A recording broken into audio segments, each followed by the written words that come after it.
Oke, selamat datang di Kejar Tayang episode kesekian. Dan kali ini kita ngobrol bareng wartawan, guys. Tepuk tangan, wish. Bung Saiman ini ketemu sejak SMP sama saya. Ya, sama-sama di IPM dulu. Dan akhirnya kita, ya jodoh aja, ketemu-ketemu mulu. Karena di Tarakan aja. Betul. Ketawa dulu, Pak. Dan kali ini beliau cukup lama sudah bekerja di wartawan. Dan tentunya pembahasan kita berkaitan dengan dunia jurnalistik dan dunia perwartawaan. Jadi ada berita, langsung kita bahas. Apa itu Pak? Nah, 94 wartawan tewas terbunuh dalam tahun ini. Wow. Sebagian besar dalam perang Hamas versus Israel di Gaza. Bagaimana Bung Saiman menanggapi tewasnya para wartawan-wartawan kita di dunia, dan paling banyak katanya ada di saat perang Israel Palestina? Kalau kita melihat dunia saat ini itu sedang tidak baik-baik saja. Terkhusus yang ada saudara-saudara kita yang ada di Palestina sana. Dan kita tidak mungkin bisa mendapatkan sebuah informasi kalau tidak ada yang namanya wartawan ataupun jurnalistik yang terjun langsung menjadi garda terdepan menginformasikan seluruh informasi yang terjadi yang ada di Palestina. Wartawan yang gugur di sana, semoga Allah berikan tempat yang terbaik, karena mereka juga adalah satu profesi yang mulia, mempertaruhkan nyawa mereka untuk memberikan informasi kepada seluruh masyarakat yang ada di dunia. Profesi wartawan ini adalah pekerjaan yang sangat mulia, pekerjaan yang sangat menyenangkan bagi saya. Tetapi lagi-lagi saudara-saudara kita yang ada di Palestina sana itu mempertaruhkan nyawa mereka. Sehingga dengan informasi yang kita dapat ada kurang lebih 90-an lebih wartawan yang meninggal syahid di jalan Allah saat mengerjakan satu pekerjaan yang sangat mulia di sisi Allah Subhanahu wa taala. Jangan terlalu tegang, Pak. Betul. Betul. Jangan tegang. Jadi komentar Anda adalah ya respect lah sama teman-teman yang wartawan sana ya. Meskipun kita tidak sama-sama, meskipun kita beda negara, tetapi profesi kita sama, itu ada hubungan kedekatan emosional yang mendarah daging ya. Kita saling menyupport, saling memberikan doa yang terbaik pada teman-teman pers yang ada di sana. Ya. Jadi ngelihat banyaknya wartawan meninggal, bukan meninggal karena lain ya, tapi dibilang tewas. Artinya tewas ada kesengajaan atau ketidaksengajaan dari konflik sehingga dia meninggal. Nah, berbicara tentang wartawan, Bung Saiman sebenarnya wartawan-wartawan kita di Indonesia, khususnya di Kaltara dan lebih khusus di Tarakan, susah nggak sih jadi wartawan gitu? Menjadi seorang jurnalistik atau wartawan itu masuk ke area itu harus ada namanya sertifikasi kewartawanan. Dia harus ikut yang namanya UKW, uji kompetensi wartawan. Itu gerbang syarat utamanya ketika dia ingin menjadi seorang wartawan atau jurnalistik. Nah, kenapa? Kan enak aja kita tinggal sebar informasi, kan bisa nggak sih jadi wartawan kayak gitu? Kalau untuk menyebarkan informasi itu semua orang bisa, masyarakat biasa bisa, anak-anak bisa. Karena kenapa? Mereka punya media sosial sendiri. Betul. Tetapi untuk mengkhususkan lebih dalam lagi, menjadi seorang wartawan itu harus mempunyai syarat-syarat yang sudah ditetapkan oleh Dewan Pers, Pak. Jadi sembarangan, Pak. Orang jadi wartawan itu harus punya sertifikasi yang namanya uji kompetensi wartawan. Nah, seperti itu. Jadi wartawan enggak sembarangan orang. Oh, enggak sembarang orang. Saya kira cuma suka nulis hobi berita, laporan kegiatan, lalu disebarkan, bisa sudah jadi wartawan. Enggak bisa ternyata. Enggak bisa. Sebab kenapa? Ketika nanti ada masalah dari yang dia ketik itu, kemana dia bisa mengadu? Kemana orang bisa melaporkan dia? Karena kenapa? Dia tidak berbadan hukum. Artinya dia tidak di bawah naungan yang namanya PWI. Apa itu? Persatuan Wartawan Indonesia. Seperti itu. Jadi kalau masyarakat semuanya bisa menjadi wartawan. Wartawan dalam artian menyebarluaskan informasi, itu memang baik, itu memang bagus. Tapi di dalam wartawan itu ada hal-hal yang harus diperhatikan, namanya KEJ, Kode Etik Jurnalistik. Oke, kita bicara singkat tentang kode. Apa aja nih Pak kode jurnalistik yang seharusnya, mungkin ada teman-teman yang mau belajar jadi jurnalistik, cuman dia nggak tahu nih belajar jadi wartawan kayak mana. Oh ternyata ada namanya ujian. Oh, sebelum jadi wartawan harus ada ujian. Terus ada juga namanya kode etik jurnalistik. Nah, ini kira-kira apa aja sih kode etik jurnalistik? Di dalam poin-poin kode etik jurnalistik yang harus ditaati oleh seorang wartawan atau jurnalistik, yang pertama itu beritanya harus betul-betul berimbang. Nah, berimbang nih gimana? 1-1, 2-2, atau 3-3? Contoh, Contoh. ketika ada kasus, Ya. kasus itu contohnya pemerkosaan atau kejahatan atau kriminal lah selainnya. Berimbang itu diartikan adalah tidak berat sebelah. Pertama, dia harus meminta klarifikasi kepada penegak hukum. Contoh kayak kepolisian, misalnya ada tabrakan nih. Ya. Nah, yang didatangi pasti kita minta klarifikasi dari pihak Satlantas. Oke. Terjadinya ini di mana saja dan kenapa bisa terjadi dan sebagainya. Dan untuk yang kedua adalah kita minta keterangan dari keluarga si korban tadi. Gimana sih korban ini semasa dia ya misalnya korban itu meninggal dunia ya kan? Ya. Nah, kita harus memberikan informasi itu harus berimbang antara pihak kepolisian dan pihak si korban. Tapi kalau misalnya dia itu ada sebuah kasus yang betul-betul contoh kayak pencabulan atau apa, itu kita mensinyalkan namanya. Nggak boleh kita berikan nama keterangan yang betul ya. Itulah namanya kode etik jurnalistik. Itu yang harus ditekuni oleh. Tapi tadi pertama kita berbicara tentang berimbang. Artinya berita itu harus dua sudut pandang. Ya, betul. Oke. Tidak berat sebelah. Tidak berat sebelah. Ya. Tidak menjatuhkan pihak satupun. Ya, betul. Karena kita harus minta klarifikasi di antara kedua pihak. Karena tidak bisa kita menyiarkan satu berita yang beritanya itu kita beritakan contoh si A. Ya. Ternyata si B ini keberatan. Karena kenapa? Informasi yang disampaikan si A itu tidaklah sebenarnya yang terjadi seperti itu. Makanya kita minta klarifikasi antara dua pihak itu tadi. Baru berimbang, Pak. Oke, saya paham. Tapi tergantung lagi media yang memberitakan itu. Apakah dia betul-betul media yang punya kapasitas di bawah Dewan Pers atau sebagaimana? Karena orang yang memberitakan itu sudah betul-betul pasti pertama dia sudah pasti memperhatikan yang namanya kode etik jurnalistik. Nah, mungkin dia memberitakan sebuah berita yang tidak benar terjadi antara yang di lapangan sama yang diterima oleh masyarakat, harus sinkron gitu. Jadi tidak boleh sembarangan kita atau minimal nggak boleh lah setengah-setengah. Iya, kita harus memberitakan itu dengan betul-betul apa yang terjadi di lapangan, itu yang kita sampaikan ke masyarakat. Jadi nanti kita bisa memfilter ya, media mana yang bisa memberikan informasi lengkap sama media mana yang setengah-setengah. Karena informasi yang setengah-tengah membahayakan. Betul. Karena bisa menjadi bom juga bagi dirinya.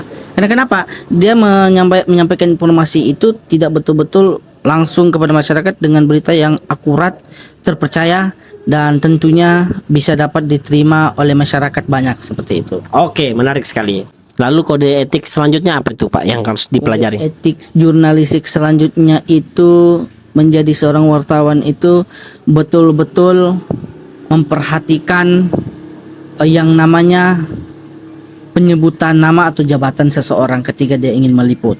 Contoh, misalnya dia mau meliput ke suatu pemerintah provinsi, ya kan? Dia harus memperhatikan nama ataupun jabatan orang itu. Tidak boleh menulis sembarang atau nama sembarangan. Iya, sembarangan, tidak boleh. Kita harus perhatikan betul-betul nama dan jabatan. Itu yang paling penting juga. Artinya belajar juga ya jadi wartawan ya. Harus tahu kata yang baik, harus menyampaikan kata itu dengan yang baik dan dipahami oleh masyarakat. Oke, paham. Artinya orang itu sudah setengah mati dapat gelar, tapi kita tidak masukin atau salah-salah ya bahaya juga. Harus juga dimasukkan dari salah satunya. Oke, baik. Selanjutnya apa lagi, Pak? Selanjutnya itu kode etik jurnalistik adalah harus memberikan informasi atau berita yang sesuai dengan yang terjadi di lapangan. Tidak boleh memberitakan atau memberikan informasi itu yang tidak sesuai dengan hadapan. Itu bisa dikenakan yang namanya hoax. Hoax. Hoax. Itu tidak boleh lagi. Karena kenapa? Wartawan ini harus terjun ke lapangan, memperhatikan betul-betul apa yang terjadi di lapangan, lalu memberikan informasi melalui berita media online kepada masyarakat agar informasi atau berita yang diterima oleh masyarakat itu betul-betul benar terjadi, di mana lokasinya, kapan terjadi, dan jam berapa, itu betul-betul diterima oleh masyarakat dengan baik dan benar. Wartawan itu tidak diperbolehkan. Ngapain tuh, Pak? Untuk meminta sesuatu kepada narasumber ataupun orang-orang yang ingin diwawancara. Artinya secara tidak langsung dia meminta uang seperti itu. Oh. Namanya kita wartawan itu harus kerja dengan ikhlas, betul-betul dengan dari hati untuk mendapatkan sebuah informasi dari seorang narasumber untuk disampaikan kepada masyarakat seperti itu. Oke, siap. Terima kasih, Pak. Ada lagi? Nah itu saja cukup. saya Oke, sampaikan. sebenarnya banyak ya. Sebenarnya banyak. Sebenarnya Cuman banyak. Kamu jabarkan ya tengah malam dah selesai. Kata lagi. Jadi sebenarnya teman-teman kalau mau belajar jurnalistik atau jadi wartawan gampang-gampang ribet, gampang-gampang sulit. Selain gampangnya itu ya kalau seru belajar mencari informasi juga sulitnya ya kita harus disiplin ilmu, disiplin kode etik. Oke, sebenarnya tadi banyak banget yang mau dibahas, cuman ya kita skip aja, nanti di next video kita bahas lebih detail mungkin cara penulisan berita ya, dengan Bapak Suiman kan. Oke. Nah ini juga informasi yang harus saya sampaikan. Di kewartawan itu ada namanya organisasi yang betul-betul membidangi agar wartawan ini bisa terlindungi. Pertama itu yang ada namanya Persatuan Wartawan Indonesia, baik Tarakan maupun Kaltara sudah ada terbentuk. Di Indonesia di pusat juga ada. Justru di pusat juga sudah ada, baru-baru ini sudah terbentuk melalui mereka melaksanakan seperti secara muktamar kalau bilang di Muhammadiyah itu di Bandung kala itu. Terus yang kedua adalah namanya SMSI. Apa itu, Pak? SMSI itu adalah Serikat Media Cyber Indonesia. Waduh, cyberan nih Terus kayak yang- Mobile Legend. Ya, terus itu ada yang namanya IJTI. Apa itu? IJTI itu adalah Ikatan Jurnalistik Televisi Indonesia. Nah, itu juga sudah ada di Kaltara. Selanjutnya ada yang namanya Siwo. Siwo apa? Siwo ini di bawah naungannya PW juga. Tapi dia juga ada di KONI. Siwo itu artinya Seksi Wartawan Olahraga Nasional Seksi Wartawan Olahraga Indonesia. Siwo. Dia tapi semua ini beda-beda tupoksinya.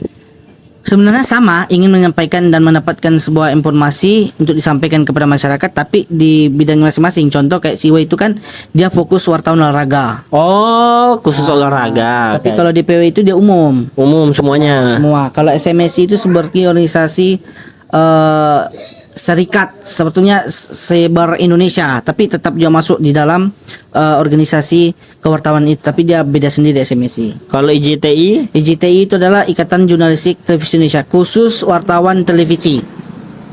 Seperti itu. keren ya, banyak ya. Banyak sebenarnya. bidang-bidangnya dan Oke. banyak pembagiannya. Dan saya sangat bangga menjadi seorang profesi wartawan sampai saat ini. Karena kenapa? Pertama, kita bisa banyak mengenal orang, bilang orang pejabat, ya kan? Orang-orang yang misalnya menduduki jabatan tertentu yang penting seperti itu kan. Dan saya menjadi seorang wartawan itu saya ingin mengabdikan bahwasanya saya ingin memberikan informasi kepada masyarakat, menyampaikan sebuah informasi yang mungkin masyarakat itu belum menerima dan bahkan mungkin tidak tahu.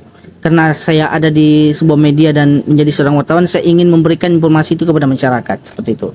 Dan biasanya wartawan lebih tahu beritanya.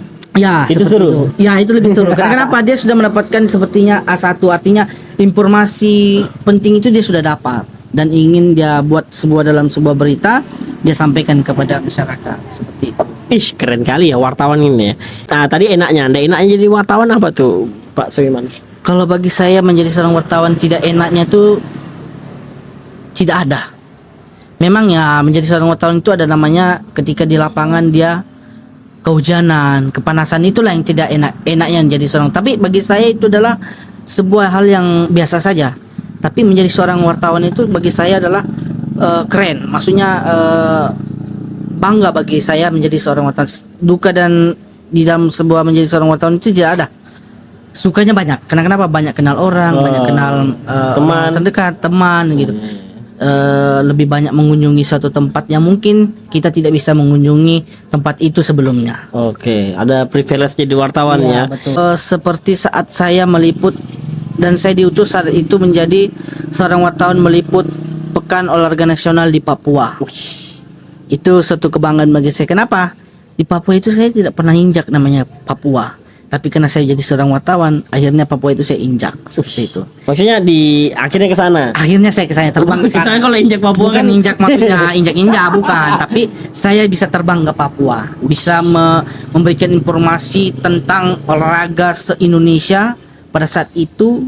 Karena ini pergerakannya tingkat secara nasional se-Indonesia. Jadi semua seluruh Indonesia itu mengkerahkan bibit atlet profesionalnya untuk berlaga di PON Papua saat itu. Anda ke sana Ke sana saya. sendirian. Dan tidak, sama teman-teman juga, ada 5 media saat itu yang diberangkatkan ke sana. Nah lah. Iya. Terus yang nggak enak kejadian apa? Yang nggak enak itu waktu saya meliput di Papua juga. Oh, bersamaan. Kala itu saya meliput wisata di Papua, itu kan terkenal namanya makan buah pinang sama siri dan apa seperti itu. Jadi saat itu saya mencoba, saya disuruh oleh warga setempat, orang yang disepuhkan seperti itu. Katanya kalau Anda ke sini tidak sah kalau Anda tidak mengunyah yang namanya daun siri. Dan daun siri itu banyak macam, ada kapurnya, ada yang pahit-pahit, ada yang mint, dan itu jadi satu semua, dijadikan satu, dibungkus dalam sebuah daun siri. Jadi saya disuruh makan, disuruh punya.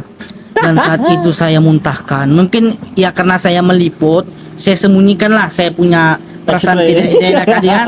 Begitu saya pas sudah offline-nya, sudah tidak diliput, saya langsung muntahkan. Kenapa? Pahit, Pak. Itu enggak enaknya ya. Ya. Oke Pak Sulaiman, ada pengumuman kayaknya dengar-dengar nih wartawan Kaltara mau adain event. Event apa itu Pak Sulaiman? Ya, benar sekali. Dalam beberapa hari ke depan, tepatnya di tanggal 14 hingga 17 Desember, seluruh wartawan se-Kalimantan Utara, baik itu di Tarakan, Bulungan, Nunukan, KTT dan Malinau, itu kita akan melaksanakan yang namanya Pekan Olahraga Wartawan Daerah ke-1 Provinsi Kalimantan Utara, atau disebut singkat dengan Powarda. Dan ini merupakan event yang pertama kali dilaksanakan oleh Seksi Wartawan Olahraga Provinsi Kalimantan Utara, Siwo Kaltara, bekerjasama dengan PWI Kalimantan Utara. Tapi ketua panitia besarnya adalah Ketua Siwo Provinsi Kalimantan Utara, Saudara Eliazar Simon. Dan ini merupakan pergelaran yang pertama dilaksanakan di Kalimantan Utara. Untuk bagaimana nanti di acara ini nanti akan disaring untuk menuju yang namanya Pewarnas, Pekan Olahraga Nasional. Oke. Ya, yang akan dilaksanakan di tahun 2024 di Sumatera kalau tidak salah. Ini yang terlibat adalah wartawan-wartawan. Oh iya, betul sekali. Wartawan-wartawan yang ada di seluruh Kalimantan Utara, terdapat yang ada di 4 kabupaten dan 1 kota. Oke, masyarakat umum boleh nonton nggak? Kalau masyarakat dipersilakan boleh kan untuk menyaksikan, karena ini adalah pergelaran yang pertama dan bangga juga bagi kami karena ini adalah perdana dilaksanakan, dan alhamdulillah Tarakan ditunjuk sebagai tuan rumah pergelaran Powarda ini. Gokil ya. Jadi teman-teman yang mau seru-seruan lihat wartawan bertanding, biasanya mereka bertanding di pemberitaan, kali ini mereka bertanding di dunia olahraga. Bagaimana? Wartawan itu tidak hanya bisa jago di pengetikan berita, menyampaikan informasi, tapi juga jago di bidang-bidang olahraga yang mereka binati. Wis, multi talent ya. Betul. Terima kasih Bung Saiman. Buat teman-teman yang ingin menyaksikan pegelaran Pekan Olahraga Wartawan, silahkan nanti disaksikan, nanti ada flyernya kita share. Dan juga terima kasih Bung Saiman sudah hadir di podcast Kejar Tayang. Wah, ini podcast terpanjang saya ini ya Bung Saiman ya. Betul. Oke, kita ucapkan terima kasih kepada Bung Saiman, dan saya doakan kepada wartawan dimanapun Anda berada, pekerjaan kalian pekerjaan mulia dan selalu akan memberikan informasi untuk masyarakat Indonesia, Kaltara, khususnya di Kota Tarakan. Oke Bung Saiman, terima kasih sudah hadir. Saya Makbul. Assalamualaikum warahmatullahi wabarakatuh. Waalaikumsalam. Mantap. Anjing, 30 menit si Iman berceramah dia. Si Iman berceramah.